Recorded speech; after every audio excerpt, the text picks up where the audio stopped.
my advice is it takes 9 or it takes 10 months to grow a baby, and it takes about 10 months to grow a digital business where you'll see real returns from if you are very consistent. Because it's not just about, and I think this is a cultural shift we're experiencing, it's not just about succeeding, it's about thriving, being healthy, like enjoying this, precious life that we have. And I think the pandemic taught us a lot. It taught us the importance of family, the importance of health, the importance of, really cherishing this time, because nobody has forever. So let's just try and make the best. I'm Farah Shammas. Welcome to Hotel Talk. We hope you enjoy listening to this friendly conversation between people connected by real life in hotels. Today I have with us Vicki Broadbent. She is a lifestyle blogger, parenting expert, and a best-selling author of MumBoss. And she also happened to stay at St. Raphael Resort and Marina this summer, and that is where we met. So, ladies and gentlemen, it's another reason why being in hotels is absolutely one of the best jobs in the world, because you get to meet people like Vicki. Vicki, thank you so much for being with me over Zoom. So shame we couldn't record in Cyprus. We tried, but the equipment wasn't set up properly. So here we are over Zoom. Thank you for being here. Thanks for having me. And we were saying it's crazy because you're in your summer gear and I'm wearing like a sweater. A polo neck, yeah, turtleneck. Like, that's the difference. It's crazy. But you know what? We're craving a little bit of rain and just some relief from the heat. It's like 36 degrees here and it's October. It's crazy. You're lucky. I'm jealous. Oh. Feeling like we're in winter now, rain and everything. But yeah, I was thinking the other day what a lovely holiday we had with you guys in the summer. Thank you. I bumped into a friend and she was like, "Oh, I'm going to go. It looked brilliant." So yeah, just really, really lovely memories from Florence's first holiday. Amazing. Yes. Well, to all the listeners who don't know, Vicki has 3 kids, so like me, and also 2, not older, but okay, they're 12 and 9, aren't they? 12 and just turned 10, yeah. Just turned 10. And then almost 11 months now, Florence. Yeah, so, which is quite an experience traveling with 3, isn't it? Yeah, we brought my parents, my husband's in-laws, we brought my mum and dad with us on holiday. And actually it was really interesting because we made friends with other families at the hotel. Yours is such a lovely, warm family kind of environment. And everybody that had brought family with them looked really rested and relaxed. And the ones that that's nice to know. I know, but the ones that didn't were like saying to us, we're definitely bringing like our parents and in-laws the next time we go on holiday, because we made friends with lots of different families there. They were so sweet. And there were actually like big families that traveled together, weren't they? You had there was a group of sort of 20 people that all traveled. Many times. Yeah, we get people who come and literally it's the grandparents and the siblings and the grandchildren. And it's really nice. And yeah, you're right. It makes it so much easier. I mean, it takes a village, doesn't it? Yeah, and we actually had a holiday. We felt that we could relax, and it was everybody pitched in. We had kind of 4 of us as adults, and the kids. The lovely thing about your resort is kids feel so safe there as well. They can wander from pools to the cafe to the beach, and like my 12-year-old was able to feel really independent on holiday. It's probably the first holiday where he felt that way, and we could trust him to go with my 9-year-old to play on the football pitch. And other families that we spoke to felt the same, because some hotels just don't have that. Yeah, you feel a bit worried they're too close to a road, or they're not so secure. Such a lovely asset, and obviously you've got the most amazing beach ever. Thank you so much. So on that note of being a working mummy, and which is the title of your book, actually, isn't it? The USA version. The Canadian working mom. Yeah. Yeah, and the UK MumBoss. So what inspired you to start this professional journey? Because you were in quite a different background, had your kids, and then started working from your kitchen table and became this entrepreneur, best-selling author, blogger, so much more. So tell us a little bit about you. Yeah, I mean, I think so. I had a baby. I was working in the TV and film industry, one of very few women directors, female directors. It's a very male orientated industry. And I know you said it's quite similar to the hotel and tourism world, in that there are not that many women because it's not conducive to kind of having kids. But I was very much. Well, I think in our industry, there is a 50-50 split. It's quite fair, let's say, but not the higher you get, the less women you see on the way. So yeah, in management, no. Because as a director, you're kind of the captain of the ship. And then in documentaries, you direct and produce. So you really do run the show. And I think I read there's only 4% of women in the industry still now. I think it's even worse now than when I was in the industry. So anyway, to cut a long story short, went on maternity leave, set up a blog when not many people were blogging. Obviously, there were some amazing American bloggers, but there was hardly anybody. I was like one of the first wave of bloggers in the UK across every genre. So that's just wild to think about in 2010. You had to explain to people what a blog was. Facebook was only just kind of around. It'd been around a few years, but wasn't it was only just sort of taking off. And yeah, within weeks, I was getting offered, because businesses were like, this is how we want to advertise. They could see this was the future. And then I started working with, really big brands and things. And I thought, oh my gosh, I can work around my baby, the same as a director without compromising on being a mum. So before I knew it, I did go back and direct some adverts, but then very quickly I realized that by the time I had my second baby, this had become my full-time job. And now we're hitting 12 years. So. And another baby later. So yeah. And how has it developed? So you've, you started off blogging, but now you've written a book, you've done so much more. I mean, at what point did you realize, well, actually, this is my career path. Like, I'm not going to go back to directing and I'll just do this. Never say never. And I've directed adverts. So I directed like car ads. I've done stuff that also as a digital creator as well. And this is the other lovely thing. I can still do stuff that's creative, but I've got an audience, a platform. So, and at some point I'd love to make a feature film. I'd love to kind of go back to those things. But right now, being a busy working mum of three, kids are our lives. That's like the greatest job of all. I don't want to miss out on stuff, but obviously I love the stimulation from working, and I need that as well to be happy. And that's no judgment on people that don't want to work, but it's just, for me, I know that that's something that makes me feel like I've got my own little identity as well. And obviously blogging and social media fits around that. So I've just kind of on mat leave. I had my 9 months maternity leave, as we have in the UK. And I did do some stuff, kept going a little bit, but not kind of the usual sort of tempo. And now I'm back to doing more filming and campaigns and ads. And what's so lovely about my job is, I would say over the past 10 years, decade, TV stations started finding talent online because it was another platform.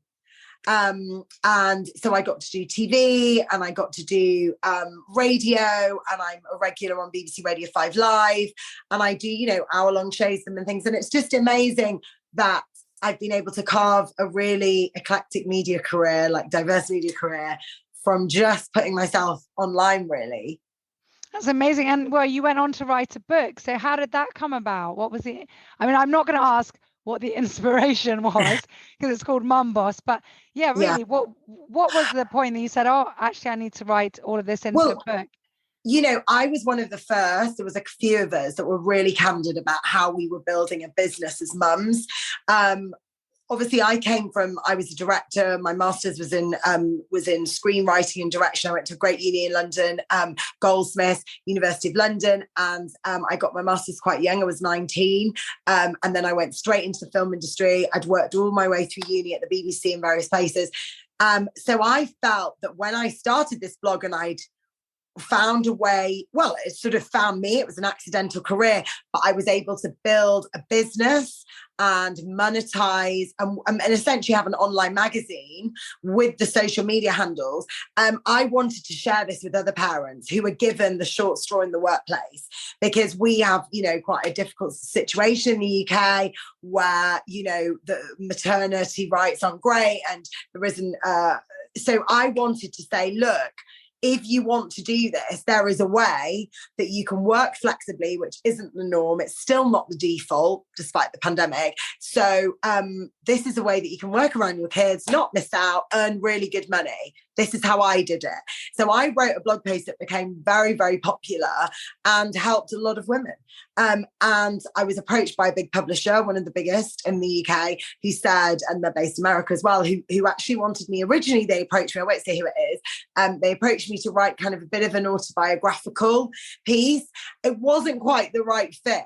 I wanted to create a handbook where I would weave in my story, as it were, but not, I don't consider myself like someone famous that should be writing an autobiography. It was more like, how can I help people? What's the service that I can provide so that other women that are given the short straw in the workplace that are missing out financially or whatever it may be, or missing out on their kids, how can they create something that can give them satisfaction and also a well-paid career? And it went from there. And then Hachette, who were huge, they were the ones that offered me the deal. And I wrote MumBoss. And then it came out in 2018. This is the time when you could do book tours. I did like a 2-year book tour. Like it kind of just went on, went across loads of cities, went to Belfast, Manchester. I met like hundreds of readers. I was so touched, because when you're working behind a computer, you kind of don't even think it's real. Like, I just think my mum's my only reader. I still feel that way. So it was just a bit surreal, but lovely to meet women. I can imagine it was amazing to meet so many people.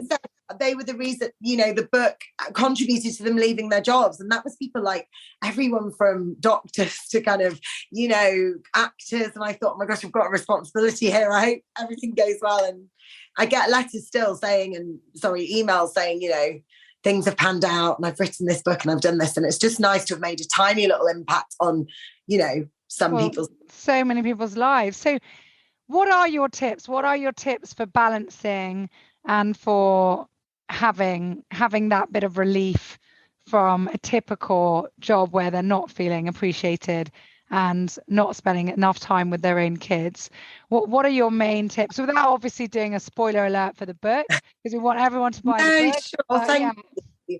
I think if you're dissatisfied, how I see it is, if you were going to start a blog or start an Instagram account or, really these days it's really vital to sort of do a bit of everything, so that you've got your website and ideally run a blog from your website. And that includes, hotels, big brands, small brands, because if you've got a blog, you're helping the search engines, you're indexing in search engines. So you're getting visibility. And I think people forget that, it's not just about followers, it's about reach. Anybody can find you. So it's really important to just put yourself out there. And then the social media is kind of, all the different legs to the website and the blog. So you've got Facebook, Pinterest, Instagram, TikTok, all these different things that are really important, and they all serve a purpose in their own right. So like my Pinterest account, we reach like 1.2 million a month, and that's mostly America. So I know, and that's very much kind of food and beauty and travel orientated, because that's what people go to Pinterest for, in fashion.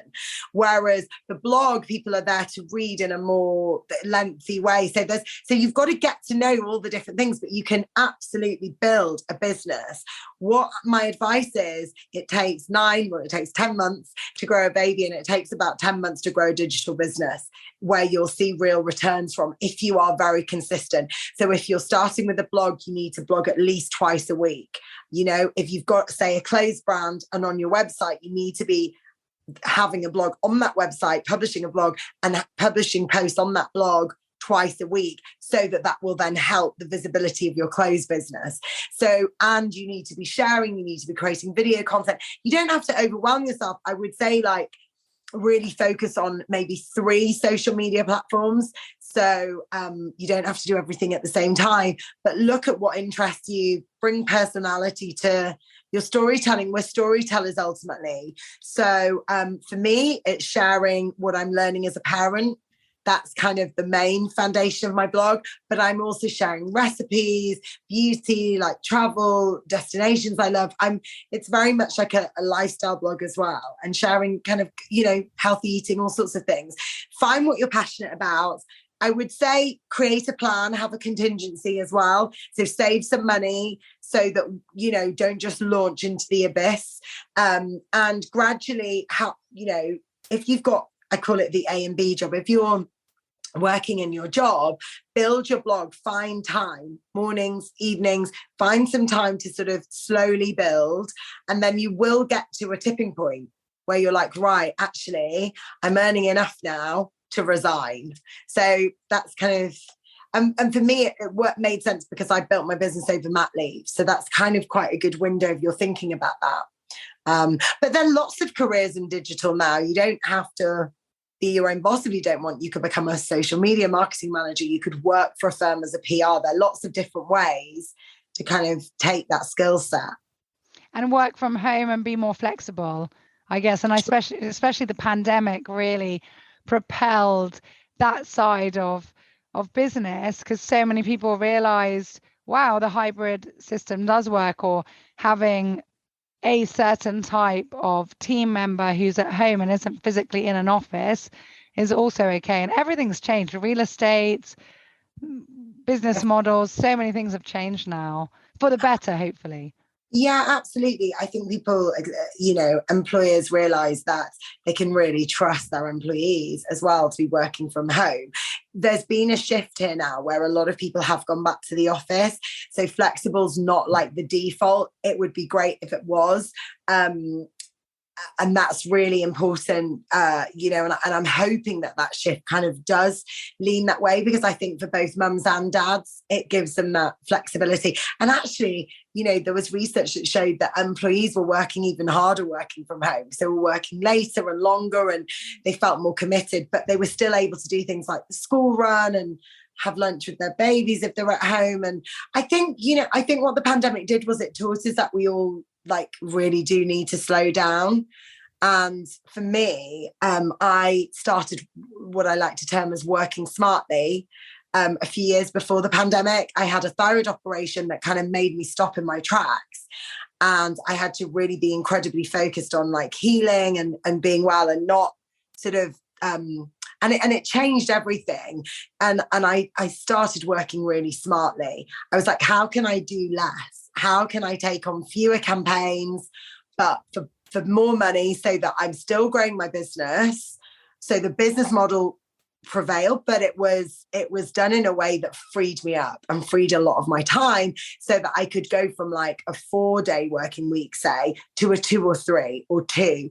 And that was amazing, because it meant that when the pandemic happened, I could homeschool my kids without stress, because I could just shoot on weekends, because I was busy, thank goodness, because it was a digital business, but I could make it work. And it made me think I really do have time to have another baby, because I've freed up a lot of my time. And this is because it's not just about, and I think this is a cultural shift we're experiencing, it's not just about succeeding, it's about thriving, being healthy, enjoying this, precious life that we have. And I think the pandemic taught us a lot. It taught us the importance of family, the importance of health, the importance of, really cherishing this time, because nobody has forever. So let's just try and make the best. So it changed my way of working. And when I speak to a lot of other women, it did the same for them, particularly. Oh my goodness, I love that. Very, very wise words from a busy mom. So as a busy mom, I'll make you laugh now. Who is actually the boss in the house? Oh, I should actually ask between your children rather than... Florence is the boss. I was going to say, it's the baby girl, isn't it? It always is. And when you're looking, because we'll get back to hotel talk and just say, ask you rather, so when you are looking at going on holiday and you travel a lot, and you've done your book tours, you must have some funny hotel stories as well. So maybe you'd want to share a hotel story with us. And also, how do you go about booking your own holiday? I know you came to St. Raphael this year, which was fantastic, but coming to Cyprus, you're originally from Cyprus, your parents are, so that maybe was easier. But how did you choose where to go, which hotel to book in, what is important to you, what should be important to all families when they're traveling? So give us some inside tips on that, and maybe some fun stories as well. Oh gosh, I have to think about funny stories. Obviously during the pandemic, like many people, we were just stationed. We did lots of what are called staycations, and we toured around like the UK a lot because I was pregnant as well, and you saw what it was like with the flights, and lots of places were closed, so it wasn't somewhere we could travel abroad. But prior to that, we're so lucky that travel is a big part of my work, so to speak. So we would work a lot and travel all over the world, reviewing places and also being on actual campaigns, and working with tourist boards and things. And that was such a cool part of my job, I have to say, because we've been lucky enough to travel a lot, and I would just seeing parts of the world that we might not have booked. We went to Lapland in Finland. That was incredible, and I'm not sure I would have gone with young kids, but it was part of a campaign. It was just magical, and it was at a time where, I mean, two of my kids still believe in Santa, so that's good. But it was a time when, both of them did. So it was so utterly magical to go there and meet Santa. And I think one thing that I think a lot of people think is that traveling has to stop when you have kids. Yes, it's not exactly the same experience, you've got to be honest, but it doesn't mean that you can't have a holiday and you can't enjoy yourselves.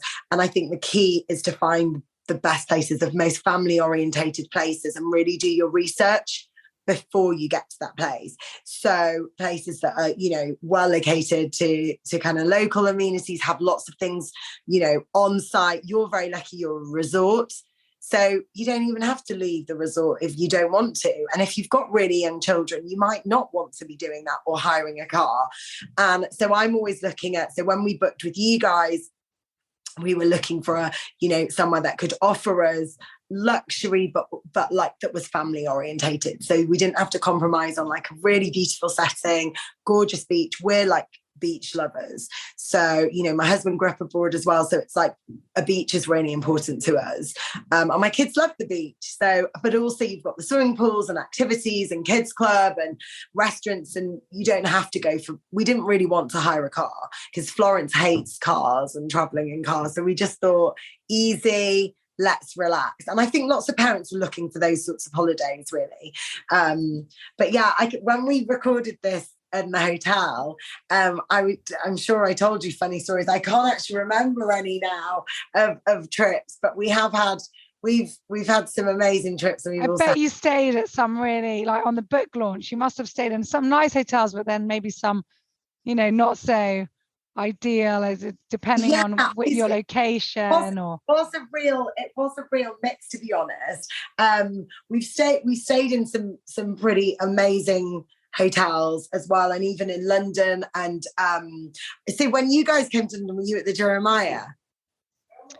Yeah, the Jumeirah. Yeah, Jumeirah. Yeah. Wrong. Yeah, because we stayed there, we actually reviewed them, and that was incredible.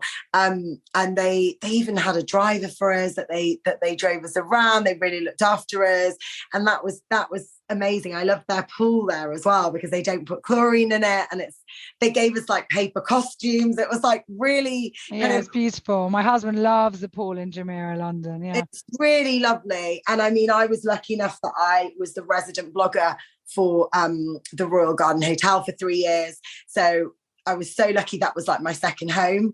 So that was really cool. And, lived out of there essentially, because I lived in Yorkshire at the time. So whenever I was in London, and they were really integral in my book launch as well. We did a big event there. We've had some really very cool experiences. I'm really lucky to work in the tourism industry as well and help. And for you, what makes a good hotel? Like when you're traveling, like what, now you're saying like all these hotels that you've stayed at, including us, thank you so much. So what is it that makes for that memorable experience? I think, when I think back to the summer, we had some really precious experiences, things like, I think if it's intergenerational, that's really precious. So if you are going away with your mum and dad, if like with you guys, you're a resort that can appeal to everybody. So we had a great time in your alfresco taverna outside, and I've forgotten the name. Sorry, Alicante. Yeah. Alicante, and my dad was dancing, and the bazooka was there, and he was dancing with Florence, and that was like a really magical experience. And a precious memory afterwards. Yeah. Yeah, lovely. And you're also very near to beautiful villages if people want to explore.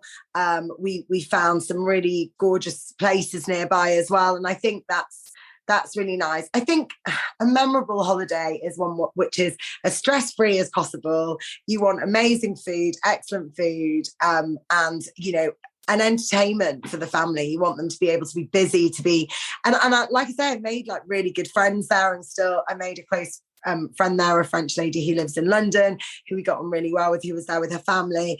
And it's really nice when you can make friends on holiday that sort of go the distance as well. That's really cute. That's so nice. Yeah, it's really nice. Right, so, on that note, I am going to end with the lucky draw question. So our team at St. Malfar Resort Marina put together questions. I didn't get to see them. And then normally if we were together, you'd pull it out, but I'm just going to go like this. Tell me stop whenever you want. Stop. Okay. And I cannot believe you got this. This is hilarious. Okay, I'm going to have to interject before I read this out and say you cannot say your own. It's what's your favorite book and why? Oh, no. Well, you cannot say MumBoss. No, we'll have a default that is the answer. No, it's not. You need to plug your book. I need to read your book. Actually, yes. Now you should be saying Theo the Pig. Yeah, Theo the Pig. Or 40 delicious vegan recipes. No, exactly. That's amazing. And you're so inspiring. All your vegan stuff's incredible. Whenever I make any plant-based, I always think of you, like, thank you, my dear. As like the default, and you definitely made me a lot more plant-based than I was, like very, very rarely. I can't even remember the last time I've eaten meat. So I feel so happy when I hear this. Thank you. That's really good. No, it's really great. And obviously your vegan restaurant as well is brilliant. Seashells, thank you. Yeah, the resort, that's really lovely. Oh my gosh, so many books. This is really putting me on the spot. On the spot. I'm trying. I guess it could be anything. It could be a biography, a recipe book, what have I read? Fiction. Because I've been on mat leave. I've hardly read anything. That's the truth, because I've not had a minute, and that's actually been the biggest thing. I was saying to a friend of mine, the biggest downside to being on mat leave and being 24/7 with a baby is just not having that time to read. If we were thinking of something amazing, like something by Margaret Atwood maybe, or like, you know, a classic like 1984 by George Orwell, but if we're looking at something like a new modern classic, something, I'm trying to think what I've read recently that I absolutely love that I can remember the flipping name of. I might have to Google. Can I Google? Okay, don't worry. You've said a few. That's right. You know what I read? I'll tell you what was one of mine in the last. Although I have read quite a few amazing books in the last year or so, but I really enjoyed. I'm trying to remember his name. Adam something. This Is Gonna Hurt. Have you read that? No, I've not brilliant. read that. It was brilliant. It was the diary, the real diary of a junior doctor, and I laughed out loud, and I also did cry. I mean, it was amazing. Yeah. Do you find though, since you've had kids, that you're more sensitive? Because I'm like, oh my gosh, I can't even. Oh my goodness, absolutely. Watch it. I feel so vulnerable when I kind of, I don't know, when I like watch things, read things, I'm like, definitely, especially when the children are really young, it's difficult. And I had to stop because I used to read lots of autobiographies about people who had less than fortunate childhoods, and actually really quite harrowing childhoods, you know, of abuse and Munchausen's and so many other afflictions. And I just had to stop reading them because after having children, I'd become hysterical. And then, especially if you're empathic and you put yourself in that position. And so I just said, no. So now I've gone into more, I think I quite like reading business books now, marketing books. I still like reading autobiographies and biographies, but then you know that the person's writing them and they've come out all right, you know. I've not yet I think the last autobiography, I can't remember which that was. Is it David Walliams? I can't remember. I'm reading. I think for me, that like I say, this is the biggest thing that I've missed with a baby, and a baby that doesn't sleep and wants to sleep in our bed every night and things, is just, my husband's reading on his Kindle and he's got that kind of like night. Yeah, the backlight. Yeah. But I don't like, and I like to read. I like a book. I like a proper book. Yeah. You know, paper and hardback. And but I want to start. I want to get back to reading more, and all the things that I've dropped. Like I was painting again in the pandemic, playing the piano, even having piano lessons. All that's gone out of the window because Florence is just like this whirlwind, and she's such an active baby as well. My dear, the first year it's all about them. Not any. Actually, one of my friends said it to me once, and it was so true. When they hit 1, the celebration is actually for the mother because she survived it. And I was like, this is so true. Like it should all be. I remember when my son hit 1, I went out and bought myself a really special ring, and I was like, I deserve this. This is in memory of me surviving this difficult year. But I loved it. I've loved every minute, but it's tough. Yeah, it is tough. It's challenging. And friends of mine that have had their first babies recently, I've said to them, you know, the first year is all about survival. You can start really having fun second year, but the first year is like sleep deprivation. You're dealing with your hormones and everything that's changed, like postpartum. This 4th trimester is much longer than 12 weeks. It's like the whole year as far as I'm concerned. And I think it's also like getting to know your baby as well. And it is draining. And when you've got other kids, it's joyful, it's amazing, but it's relentless. And you don't get any real time for yourself. Like it's a military operation. You have to give everyone time. I mean, that's the thing. It's one thing to all be together, but they need individual time as well. And you need time as a couple. And then you need time as a professional, you know, working No wonder mums particularly feel so exhausted. And unfortunately, society and governments don't value motherhood either. So you're kind of working within this system where it's really, really hard, but you're expected to be superwoman. You're expected to do everything. And actually, this is one of the reasons we've relocated. So we left Windsor to come back to Yorkshire because I've got my family here and you need a village. You know, like the African proverb said, it takes a village to raise a baby. And I really think it takes a village to raise a mother, a MumBoss. You know, it's hard to do it solo. The other quote is you need a village, but then the mum says, I personally think you need a vineyard. Yes, I love that. Absolutely. Oh my gosh, the amount of wine I've gotten through this year. I think everyone. Ridiculous. When I'm in the supermarket, it's like the wine and chocolate aisle. So now it's like, okay, we've got to the first year. We're feeling more normal. I definitely feel, and this is something if new mums are listening to this, that I've only recently, at like 10 and a half months, started feeling like myself again. Mentally, physically. And it can take even longer. And the thing is that's okay. Yeah, absolutely. That's what people have to realize, that's okay. Because I think you think, oh, you're going to like snap back straight away. And I definitely think this is my 3rd baby, my 4th pregnancy. And, you know, my body's taken so much longer. Like now I start to, you know, I've lost most of my weight, but it's still, you know, it's an ongoing thing. And I think as women, we have so much pressure externally, but also internally. And I think we have to get a bit better at being kinder to ourselves and going, it's not meant to be. It's the minority that everything will seem, you know, it's the supermodels that will likely to snap back. But most of us, it takes time and that's okay. Like, and even if your weight snaps back, you still need time for your body to adjust. There's so much that goes into it. So much. I think I read somewhere that it's 2 years to go to pre-baby in terms of like your organs and settling post kind of natally, the effects that pregnancy's had on you. So I think the biggest tip I would give though for all of that is, and I'm someone that's incredibly short of time, is just 5 to 10 minutes of meditation a day. They're amazing apps. the one that I love is called Insight Timer. And people think, oh my gosh, meditation, I'm never going to be able to do it. But it's just really, it's deep breathing. And it's a few minutes. It's literally a few minutes a day. It's so worth it. Yoga can change your life. So, but anyway, it's really lovely to chat to you, Farah. Thank you so much. Thank you so much. That's a great way to end it. Thank you so much for your time. I'm wishing you all the best, and everybody check out MumBoss. I have it at home. I haven't read it yet, but I'm cracking it open soon. No worries. Thank you, Vicki. Take care, Farah. Bye-bye. Thanks.